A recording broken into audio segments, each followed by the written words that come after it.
সাম্প্রতিক সময়ে সমগ্র রাজ্যে যে বিষয়কে কেন্দ্র করে ব্যাপক আলোচনা হচ্ছে, গুঞ্জন সৃষ্টি হচ্ছে, তা হলো 2028 সালে বিধানসভা নির্বাচনে এ রাজ্যের বিজেপি আইপিএফটি তীব্রমতা জোট সরকার কি আবারও প্রত্যাবর্তন করতে পারবে, কিংবা বলা যায় যে বিজেপি নেতৃত্বাধীন সরকারকে প্রতিষ্ঠিত হবে। এ নিয়ে ব্যাপক আলোচনা হচ্ছে। বর্তমান রাজ্য সরকারের অন্যতম শরিক আইপিএফটি এবং তীব্রমতা বিজেপি দলের সঙ্গে জোটে আবদ্ধ হবে কিনা কিংবা বিজেপি দলে থাকবে কিনা তা নিয়েও যথেষ্ট সন্দেহ রয়েছে।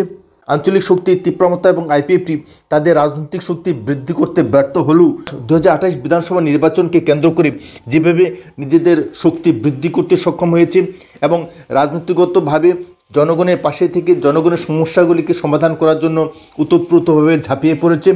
সেই সঙ্গে কেন্দ্রীয় স্বরাষ্ট্রমন্ত্রী অমিত শাহ রাজ্য সফরে এসে বারবার বিজেপি নেতৃত্বকে উজ্জীবিত করে চলছেন। তাতে 2028 বিধানসভা নির্বাচনে বিজেপি দল যে যথেষ্ট ভালো ফলাফল করবে তেমনটাই মনে করছেন বিজেপি রাজ্য নেতৃত্ব। ইতিমধ্যেই বিজেপি দলের সাংগঠনিক নির্বাচন প্রায় শেষের পথে। বুথ স্তর থেকে মণ্ডল স্তর পর্যন্ত ব্যাপকভাবে তরুণ তুর্কি নেতৃত্বদের তুলে আনা হয়েছে। সাংগঠনিক নির্বাচনের পাশাপাশি ইতিমধ্যেই বিজেপি দলের সদস্যতা অভিযান যথেষ্ট সফল বলে দাবি করছেন বিজেপি নেতৃত্বরা। ইতিমধ্যে সারা রাজ্যে 12 লক্ষাধিক সদস্য পদ গৃহীত হয়েছে, যার ফলে 2028 বিধানসভা নির্বাচনে বিরোধী রাজনৈতিক দলগুলির পক্ষে বিজেপিকে রোখা সম্ভব নয় বলে দাবি করছেন বিজেপি রাজ্য সভাপতি রাজীব ভট্টাচার্য। রাজ্য সরকার ইতিমধ্যেই ব্যাপক হারে চাকরি প্রদান শুরু করে দিয়েছেন। কেন্দ্রীয় স্বরাষ্ট্রমন্ত্রী অমিত শাহ ত্রিপুরা সম্পর্কে যথেষ্ট উৎসাহব্যঞ্জক বিভিন্ন ধরনের প্রকল্প ঘোষণা করেছেন।